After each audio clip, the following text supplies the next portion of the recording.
Aloe vera নিয়ে।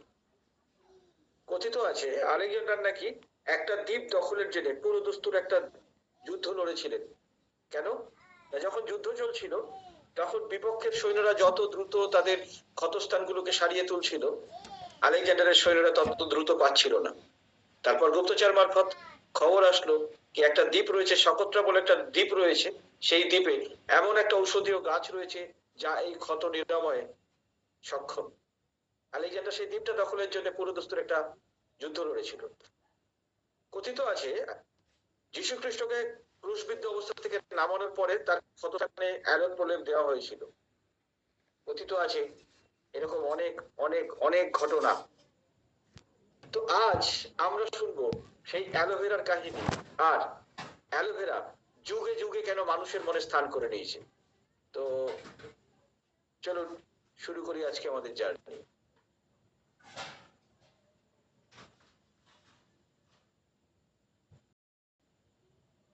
না, এটা তো এখন আমাদের একটা খুব প্রয়োজনীয় অংশ হয়ে দাঁড়িয়েছে। তো অ্যালোভেরা সম্পর্কে যদি বলতে হয় তাহলে প্রথমেই নাম আসে ফরএভার লিভিং প্রোডাক্ট ইন্টারন্যাশনাল। কেন? পৃথিবীর সবচেয়ে বড় company forever living product international. সারা পৃথিবীতে যত কোম্পানি আছে তারা যত বিজনেস করে, ফরএভার লিভিং প্রোডাক্ট অকুপাই করে রয়েছে 85% মার্কেট, 85% মার্কেট দখল করে রয়েছে। আচ্ছা, যদি 85% মার্কেট দখল করে থাকে তাহলে বলুন একটা কোম্পানি যার কোনো সেই অর্থে কোনো প্রচার নেই, কোনো অ্যাড নেই, কোথাও কোনো লেভেলের অ্যাড হয় না, তারপরেও সে কি করে এত বড় একটা মার্কেট দখল করতে পারলো? তার কারণ তার কোয়ালিটি। ফরএভার লিভিং কে বলা হয় vertically integrated company. Vertically integrated company মানে হচ্ছে প্ল্যান প্রোডাক্ট টু ইউ, মাঝখানে কোনো থার্ড পার্টিকে ইনভলভ হতে দেওয়া হয় না। ফ্রেন্ডস, আবারও বলি, এক ছাদের নিচে সবকিছু হয় এবং কোনো থার্ড পার্টিকে ইনভলভ হতে দেওয়া হয় না। পৃথিবীর সবচেয়ে বড় কোম্পানিটার নাম হচ্ছে ফরএভার লিভিং প্রোডাক্ট ইন্টারন্যাশনাল। আমরা দুটো সেক্টরে পৃথিবীর সবচেয়ে বড় মার্কেটকে হোল্ড করি, একটা হচ্ছে অ্যালোভেরা, আরেকটা হচ্ছে বিহাইভ বা মৌমাছি সংক্রান্ত প্রোডাক্ট। তো আজকে আমাদের যে সাবজেক্টটা সেটা অবশ্য করেই অ্যালোভেরা। এবার অ্যালোভেরার কথা যদি বলা হয়, অ্যালোভেরা হচ্ছে একটা টপিক্যাল প্ল্যান্ট, দেখতে ক্যাকটাসের মতো, অথচ এটা একটা লিলি প্রজাতির উদ্ভিদ।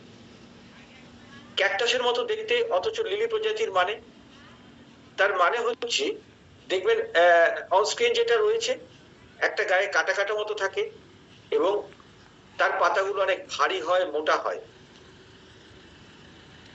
কেন? তার কারণ হচ্ছে ক্যাকটাস যে অঞ্চলে জন্মায় সেই অঞ্চল সাধারণত গরম অঞ্চল, উষ্ণ অঞ্চল।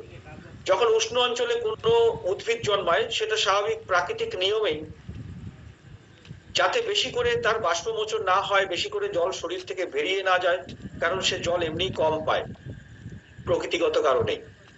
তো তার ফলে কি হয়, তার পাতাটা অনেক মোটা হয় যাতে চট করে জলটা বেরিয়ে না যায়, এবং সেগুলো অনেকটা বড় হয় না।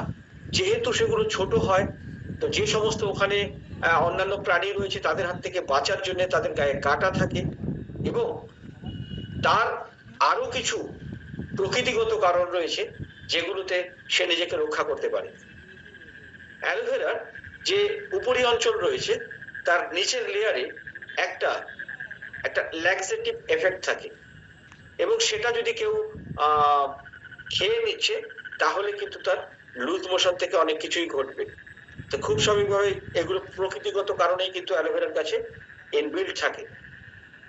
অ্যালোভেরা এখন অব্দি সারা পৃথিবীতে 400-র উপর ভ্যারাইটি আবিষ্কার করা গেছে, অর্থাৎ সব অ্যালোভেরাই সমান অ্যালোভেরা নয়। তার ভেতরে এমন কিছু প্রজাতি পাওয়া গেছে যে প্রজাতিগুলো খুব সুন্দর কাজ করতে পারে, কিছু প্রজাতি পাওয়া গেছে যেগুলো ক্ষতি করতে পারে, আর বাকি যেগুলো পড়ে রইল সেগুলো ব্যবহার করাও যা, না করাও তাই। সারা পৃথিবী জুড়ে এখন অব্দি 12টা অ্যালোভেরা এমন পাওয়া গেছে যার ক্ষতি করার প্রবণতা রয়েছে, অর্থাৎ সেগুলোর জেল যদি রেগুলার কেউ ইনটেক করতে থাকে তাহলে তার ধীরে ধীরে ভেতর থেকে কিন্তু ড্যামেজ হতে থাকবে। 5টা প্রজাতি এমন পাওয়া গেছে যার detoxification value, cosmetic value, nutrition value 85 থেকে 95%। পৃথিবীতে একটি মাত্র অ্যালোভেরা পাওয়া গেছে যেটাকে বলা হয় ট্রু অ্যালো, যেটার cosmetic value, detoxification value, nutritional value 100%, যেটার নাম অ্যালো বারবারেন্সিস মিলার। এই অ্যালোভেরা বাইরে থেকেও ব্যবহার করা যায়, শরীরের বাইরেও ব্যবহার করা যায়, এবং সেগুলোকে ইনটেকও করা যায়। ন্যাচারাল, সেফ একটা হার্বাল প্ল্যান্ট, এবং অবশ্য করেই হাজার হাজার বছরের পুরনো তার ইতিহাস রয়েছে। অ্যালোভেরা একটা সাইলেন্ট হিলার, তার কন্ডিশন রয়েছে, অর্থাৎ যদি রেগুলার ওয়াইজ একটা ভালো অ্যালোভেরাকে ইনটেক করা যায়, তাহলে শরীরের ভেতরে যদি কোনো রকমের ক্ষয়ক্ষতিও থাকে, সে সাইলেন্টলি ওগুলোকে কিন্তু হিল করতে পারে, পূরণ করতে পারে। এবার বেনিফিট কি রয়েছে? অ্যালোভেরা যে সারা পৃথিবী জুড়ে এত নাম করলো, এত তার পপুলারিটি, বেনিফিট কি রয়েছে? অ্যালোভেরার সবচেয়ে বড় বেনিফিট সেটা হচ্ছে এটাকে বলা হয় ন্যাচারাল ক্লিনজার, অর্থাৎ ন্যাচারালি এ পরিষ্কার করতে পারে। বন্ধুরা একটা জিনিস বুঝবেন, আমরা যা কিছু ব্যবহার করি না কেন, আমরা কখনো পরিষ্কার পরিচ্ছন্নতার দিকে নজর দিচ্ছি না, বিশেষ করে শরীরের ভেতরটাতে। আমরা শরীরের বাইরেটাতে তো প্রচুর সাবান মাখছি, প্রচুর জল দিচ্ছি, প্রচুর পরিষ্কার করছি, প্রত্যেকটা মুহূর্তে প্রচুর পরিষ্কার করছি। হ্যাঁ, বাতাসের সংস্পর্শে এসে ওটা নষ্টও হচ্ছে, ওটা নোংরাও হচ্ছে দ্রুত, তো পরিষ্কারও করতে হচ্ছে। তো শরীরের বাইরেটা আমরা পরিষ্কার করছি কেন, শরীরের ভেতরটা নোংরা হচ্ছে না? যদি শরীরের ভেতরটা নোংরা হচ্ছে, তাহলে কিভাবে পরিষ্কার করছি আমরা? না, সেটা নিয়ে কখনো আমরা ভাবছি না। তো যদি অ্যালোভেরা আমরা ইউজ করছি, তো ন্যাচারালি এ কিন্তু আমাকে সুন্দর করে ক্লিন করে। শরীরের ভেতর যদি কোথাও ব্যথা বেদনা তৈরি হয়, কোথাও যদি ভাইরাল এফেক্ট হয়, কোথাও যদি ব্যাকটেরিয়া এফেক্ট করে, তাহলে কিন্তু সুন্দর করে কাউন্টার করতে পারে। শরীরের ভিতর কোথাও যদি জ্বলন তৈরি হয়, অ্যালোভেরা কিন্তু সুন্দর করে সেটাকে নিরাময় করতে পারে।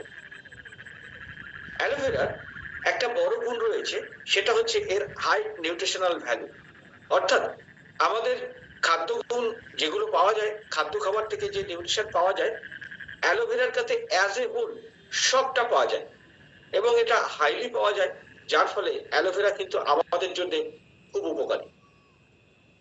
অ্যালোভেরার একটা আরেকটা বড় গুণ রয়েছে, সেটা হচ্ছে এর টিস্যুর ভিতর পেনিট্রেট করতে পারে। এবার টিস্যুটা কি বন্ধুরা, আপনারা সকলেই জানেন, সেটা হচ্ছে যখন অনেকগুলো কোষ একই ধরনের কাজ করে, তখন তাকে টিস্যু বলে। আর অনেকগুলো টিস্যু যখন একই ধরনের কাজ করে একটা সিস্টেমকে তৈরি করে, সেটাকে অর্গান বলে। অনেকগুলো অর্গান যখন একই ধরনের কাজ করে, তখন তাকে সিস্টেম বলে। আর অনেকগুলো সিস্টেম নিয়ে আমাদের পুরো শরীরটা। তো অ্যালোভেরা কি করে, এই টিস্যুর ভিতর পেনিট্রেট করতে পারে। আর টিস্যুর ভিতর যদি পেনিট্রেট করতে পারে, তারপর বাকি কিভাবে কাজ করে সেটা আমরা পরবর্তী স্লাইডে একটু দেখে নেব। আর আমাদের শরীরের বাইরে প্রত্যেকটা মুহূর্তে কোষ মরে, তো শরীরের ভেতরেও কোষ মরে। শরীরের বাইরে যে কোষগুলো মরে, সেগুলো তো প্রকৃতির সাথে মিশে যায়, সেগুলো প্রত্যেকটা মুহূর্তে বেরিয়ে যায়, যেহেতু সেটা বাইরেই থাকে। কিন্তু যেগুলো শরীরের ভেতর মরে, সেগুলো রেচন ক্রিয়াতে অনেকটা বেরিয়ে যায় বাইরে, কিন্তু কিছুটা হলেও কোথাও না কোথাও জমা পড়ে।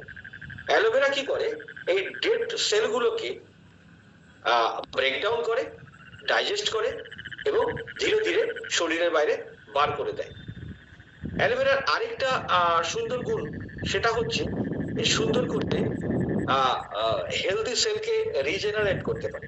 আবারও বলছি বন্ধুরা, একটা জিনিস মাথায় রাখবেন, ডেড সেলকে কিছু করা যাবে না, কিন্তু যদি কখনো কোথাও কোনো সেল কিছু খারাপ কন্ডিশনে রয়েছে, সেটাকে কিন্তু আবারও সুন্দর করে রিপেয়ার করতে পারে, রিজেনারেট করতে পারে। এবং অ্যালোভেরার আরেকটা বড় গুণ রয়েছে, সেটা হচ্ছে যে পিএইচ ব্যালেন্স রয়েছে, সেটা হিউম্যান বডির সাথে 100% ম্যাচ করে।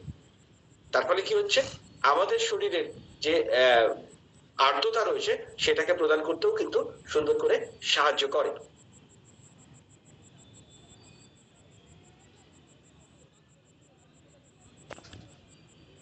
এবারে আমরা জানবো, সেটা হচ্ছে অ্যালোভেরা আমাদের শরীরে কিভাবে কাজ করে। বন্ধুরা, আমি আপনাদের সকলকে এটা বলবো যে এই যে স্লাইডটা এই মুহূর্তে বলবো, এই স্লাইডটাকে যদি আমরা ঠিক ঠিক করে একটু বুঝে নিতে পারি, তাহলে কিন্তু অ্যালোভেরার অনেকটা বোঝা হয়ে যাবে। অ্যালোভেরা সারা পৃথিবীতে এতটা গ্রহণযোগ্য কেন? কারণ অ্যালোভেরা যে কাজটা করতে পারে সেই কাজটা অন্য কেউ করতে পারে না। আর এই জন্যই তো অ্যালোভেরাকে বলা হয় কিং অফ হার্বস, জড়িবুটির মহারাজা।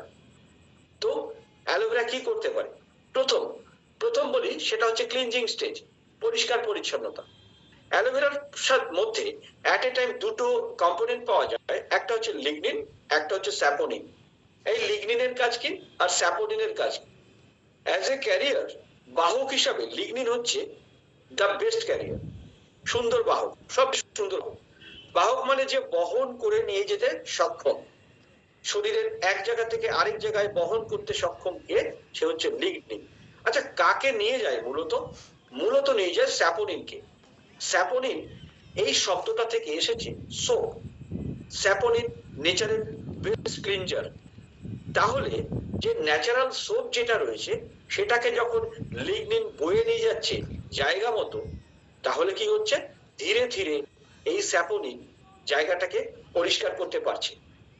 তাহলে লিগনিন স্যাপোনিনের এই জুড়ি যখন আমাদের শরীরের ভেতরটাকে সুন্দর করে পরিষ্কার করে দিল, এরপর থাকে নারিশমেন্ট স্টেজ, অর্থাৎ পোষণের জায়গাটা।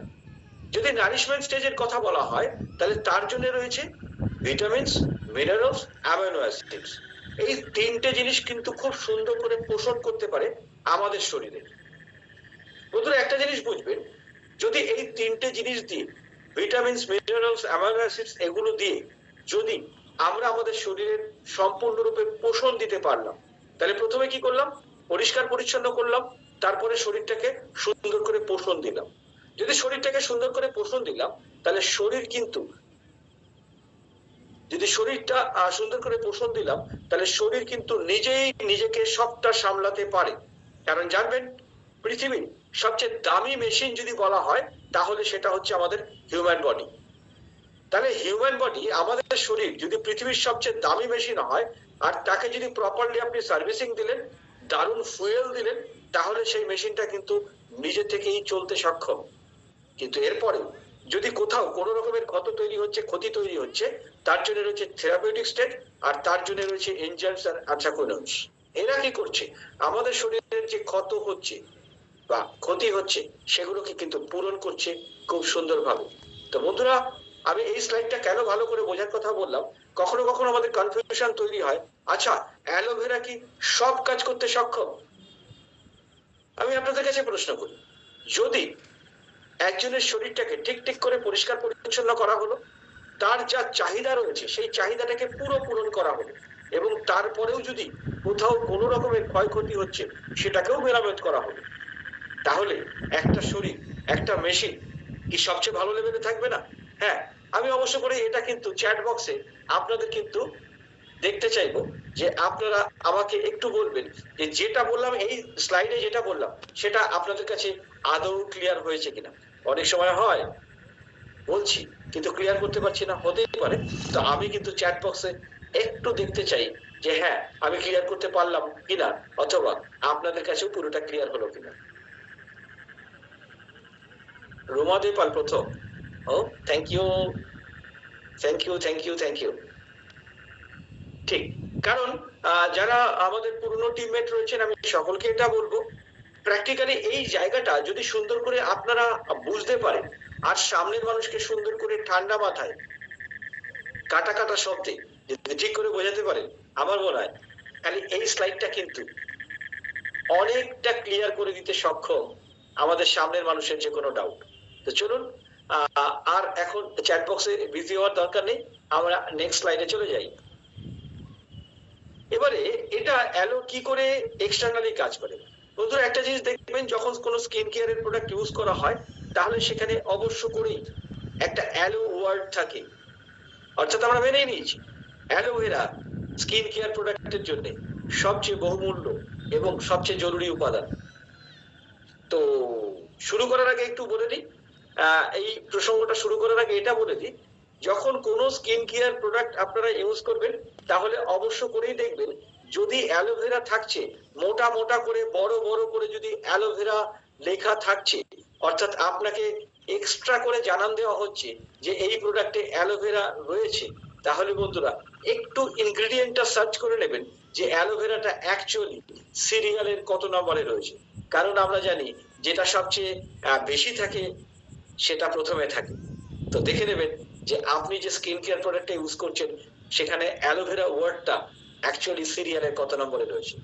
তো চলুন আমরা একটু জেনে নিই অ্যাকচুয়ালি অ্যালোভেরা কিভাবে আমাদের শরীরে কাজ করে বা এক্সটার্নালি কি করে কাজ করে। আমাদের স্কিনে তিনটে লেয়ার রয়েছে, এপিডার্মিস, ডার্মিস আর হাইপোডার্মিস। তাহলে এই যে এপিডার্মিস একদম উপরের লেয়ার, তারপরের লেয়ারটা মাঝের লেয়ারটা সেটা হচ্ছে ডার্মিস, এবং একদম কি বলবো ভেতরের লেয়ার সেটা হচ্ছে হাইপোডার্মিস। এই যে এপিডার্মিস, এই এপিডার্মিস প্রত্যেকটা মুহূর্তে কিন্তু একটু একটু করে নষ্ট হয়ে যায়। ডার্মিসটা এপিডার্মিসে কনভার্ট হয়, হাইপোডার্মিস ডার্মিসে কনভার্ট হয়, এবং শরীরের ভেতর থেকে নতুন হাইপোডার্মিস তৈরি হয়। এই যে সাইকেলটা, এই সাইকেলটা মোটামুটি 28 থেকে 30 দিনের মধ্যে কমপ্লিট হয়। তাহলে আমরা যখন স্কিন কেয়ার করছি তখন কি করছি, তখন ওপরটাকে খুব সুন্দর করে দেখভাল করছি। বন্ধুরা, ওপরটাকে সুন্দর করে দেখভাল করার পর একটা জিনিস জানবেন, যেগুলো আমরা সচরাচর ইউজ করে থাকি সেগুলো এতটাই ওপরে লেয়ার, ওপর লেয়ারে অনলি ওপর লেয়ারে কাজ করে। তাতে কি হয়, যখন উপরের লেয়ারটা নষ্ট হয়ে যাচ্ছে, ডার্মিস লেভেলটাকে তৈরি করতে পারছে না ওই স্কিন কেয়ার প্রোডাক্টটা, আর হাইপোডার্মিস অব্দি তো পৌঁছাতেই পারছে না, তখন খুব স্বাভাবিকভাবেই তার এফেক্টিভনেসও বেশি সময় থাকছে না। কিন্তু অ্যালোভেরা যদি প্রপার থাকে, ট্রু অ্যালোভেরা থাকে, তাহলে অ্যালোভেরা পেনিট্রেট করতে পারে একেবারে থার্ড লেয়ার অব্দি, আর থার্ড লেয়ার অব্দি যদি পেনিট্রেট করতে পারে আর একদম পুরোটাকে যদি ও ক্লিন করতে পারে, পুরোটাকে যদি প্রপারলি নারিশ করতে পারে, তাহলে জানবেন আপনার স্কিনের কোয়ালিটিটাই তো সুন্দর হয়ে গেল, তাই না? আর যদি স্কিনের কোয়ালিটিটা ওভারঅল সুন্দর হয়ে গেল, তাহলে আলটিমেটলি যেটা হলো সেটা হচ্ছে হাইপোডার্মিস নষ্ট হয়ে গেল, তো কি হয়েছে, একটা সুন্দর ডার্মিস এসে উপস্থিত হলো, হাইপোডার্মিসে এপিডার্মিসে কনভার্ট হলো। তো এপিডার্মিস নষ্ট হলো, একটা সুন্দর ডার্মিস এসে একটা ভালো এপিডার্মিস প্রেজেন্ট করলো, এবং হাইপোডার্মিস যেটা গুড কোয়ালিটির ছিল সেটা একটা অলরেডি সুন্দর কোয়ালিটির ডার্মিস লেয়ার দিয়ে দিয়েছে, এবং শরীরের ভেতর থেকে তো সুন্দর করে অবভিয়াসলি একটা হাইপোডার্মিস লেয়ার তৈরি হয়ে যাচ্ছে। তো অ্যালোভেরা কেন এত সুন্দর করে কাজ